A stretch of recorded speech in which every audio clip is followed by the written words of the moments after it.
নমস্কার বন্ধুরা, pure veg চ্যানেলে আপনাদের অনেক অনেক স্বাগত।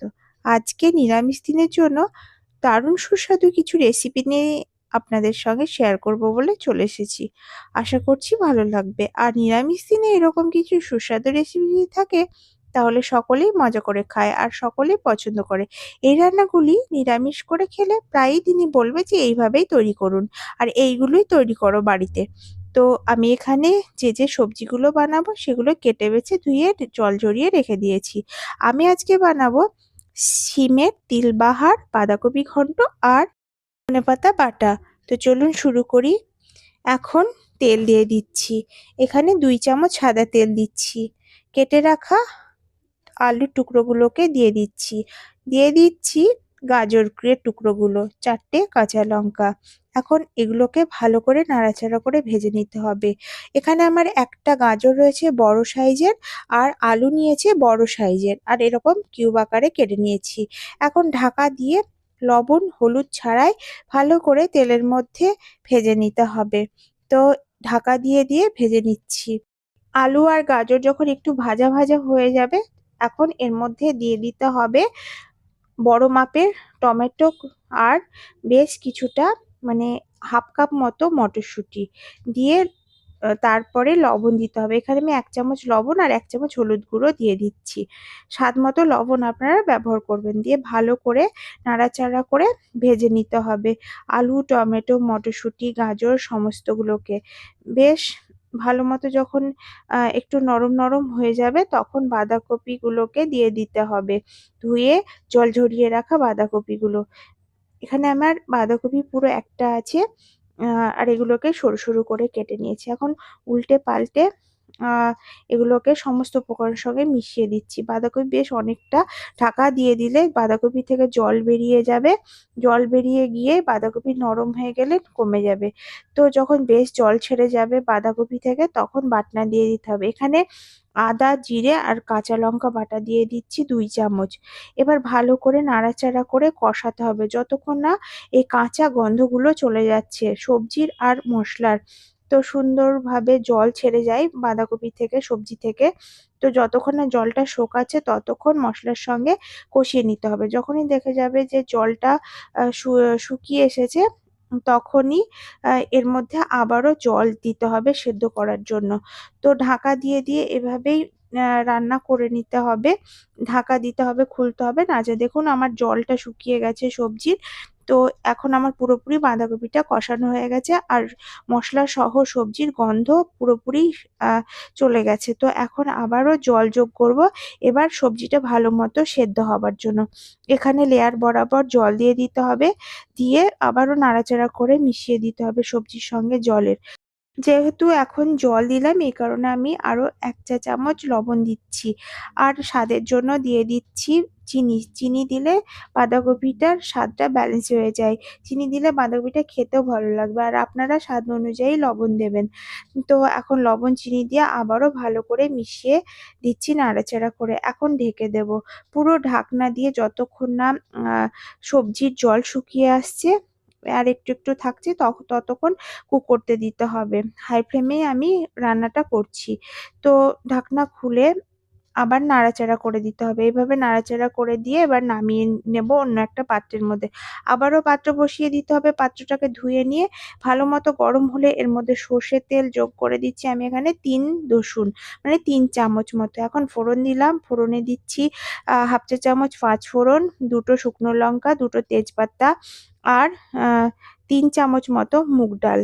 মানে বেশ পরিমাপ মতো মুগ ডাল দিয়ে এবার ভালো করে লাল লাল করে দেখুন এরকম লাল লাল করে ভেজে নিতে হবে। সুন্দর একটা গন্ধ যখন ছাড়বে তখন এবার সেদ্ধ মানে রান্না করা বাঁধাকপিগুলোকে ছক দিয়ে দিতে হবে। এবার ভালো করে নাড়াচাড়া করে ওই যে ফোড়ন দিলাম তেলের সঙ্গে মিশিয়ে দিতে হবে। একদম শুকনো শুকনো করে নিতে হবে নাড়াচাড়া করে। আর এখন হাই ফ্লেমেই করছি রান্নাটা। আমি পুরো রান্নাটা হাই ফ্লেমে করছি। আপনারা যদি প্রয়োজন হয় আপনাদের তাহলে পরে আপনারা ফ্লেমটাকে অফ অন মানে সরি লো, মিডিয়াম, হাই করে নেবেন। নামাবো তার আগে আমি এর মধ্যে গরম মশলার গুঁড়ো 1/2 চা চামচ আর 1 চামচ দেশি ঘি দিয়ে দিলাম। এবার নাড়াচাড়া করে বেশ শুকনো শুকনো হয়ে গেছে।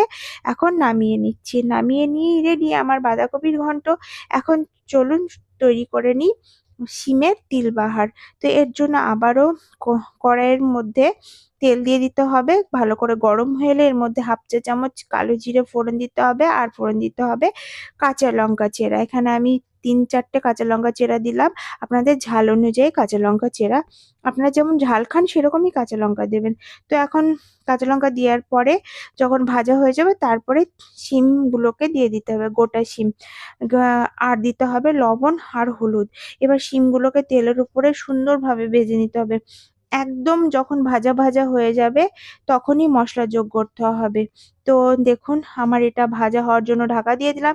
ঢাকা দিয়ে দিয়ে ভাজলে শিমটা পুরোপুরি কুক হয়ে যায় আর সুন্দর মতো ভাজা হয়। তো দেখুন পুরোপুরি ফুলে যাচ্ছে, একদম স্কিনগুলো দেখলেই বুঝতে পারছেন শিমের।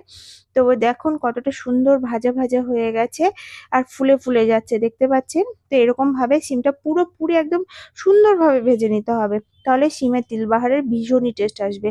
তো চলুন আমি এদিকে যে বাটনাটা করবো এর মধ্যে দেবো, তো করে নিই। এখন লো ফ্লেম করে দিলাম, তো বাটনাটা করে নিই। এর মধ্যে দিয়ে দিলাম বাদাম 2 চামচ, 1 চামচ তিল আর 1 চামচ সর্ষে আর গোটা 4 কাঁচা লঙ্কা। আপনারা আপনাদের ঝাল যেমন খান সেরকমই ঝাল দেবেন। তো একটুখানি জল দিয়ে ভালো মতো মসৃণ একটা পেস্ট আমি এখানে বানিয়ে নিচ্ছি। এই পেস্টটাকে এখন এই শিম ভাজার মধ্যে দিয়ে দিতে হবে পুরোটাই।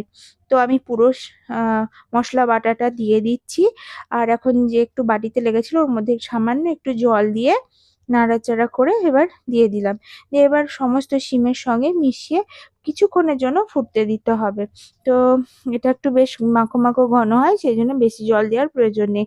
ঢাকা দিয়ে দেবো যাতে মশলাটার সঙ্গে শিমটা সুন্দরভাবে মানে সেট হয়ে যায়, মানে সেট বলতে সুন্দরভাবে অ্যাডজাস্ট, মানে কি বলবো আমি ভাষা পাচ্ছি না। তো সুন্দরভাবে যাতে কুক হয়ে যায়। তো এখন আমার এটা হয়ে গেছে আর এটা মাখা মাখাই ভালো লাগে খেতে। তো আমি এটাকে নামাবো। তো নামানোর আগে এর মধ্যে সর্ষের তেল দিয়ে দিতে হবে। আমি এখানে 1 দশুন মতো সর্ষের তেল দিয়ে দিলাম আর দিলাম কিছুটা ফ্রেশ ধনেপাতা কুচি দিয়ে এবার নাড়াচাড়া করে এবার এটাকে নামিয়ে দিলেই পুরোপুরি রেডি। আর এটা গরম ভাতে, মানে ধোয়াটা গরম ভাতে ভীষণই ভালো লাগে খেতে। তো নামিয়ে পরিবেশন করে নিচ্ছি শিমের তিলবাহার। আপনারা অবশ্যই বাড়িতে করে খাবেন আর ভালো লাগলে আমাকে কমেন্টে জানাবেন। তো এবার চলুন আমি যে ধনেপাতা বাটাটা তৈরি করছি সেটা দেখে নিন। এর জন্য আমি এখানে 2টো টমেটো কুচি আর 3টে কাঁচা লঙ্কা আর বেশ কিছুটা ধনেপাতা, 2 ইঞ্চি আদা কুচি দিয়ে জল দিয়ে দিলাম। এবার এর একটা মিহি পেস্ট আমি এখন তৈরি করে নেব। বেশ থকথকে একটা মিহি পেস্ট আমি তৈরি করে নিচ্ছি। তো দেখুন ধনেপাতার একটা মিহি পেস্ট আমি এখন রেডি করে নিচ্ছি। এবার এটাকেই আমি রান্না করব। তো এর জন্য কড়াইয়ের মধ্যে 1 চামচ তেল দিয়ে দিলাম আর হাফ চা চামচ কালো জিরে দিয়ে দিলাম। ভালো মতো গরম করে নিয়ে ছড়িয়ে দিতে হবে পাত্রের মধ্যে সুন্দরভাবে। এবার যে বেটে রাখা ধনেপাতা বাটা সেটা দিয়ে দিতে হবে। এখন দিয়ে দিতে হবে 1 চা চামচ লবণ আর 1 চা চামচ হলুদ গুঁড়ো। ভালো করে নাড়াচাড়া করে মিশিয়ে দিতে হবে। আর হাই ফ্লেমে কুক করছি রান্নাটা।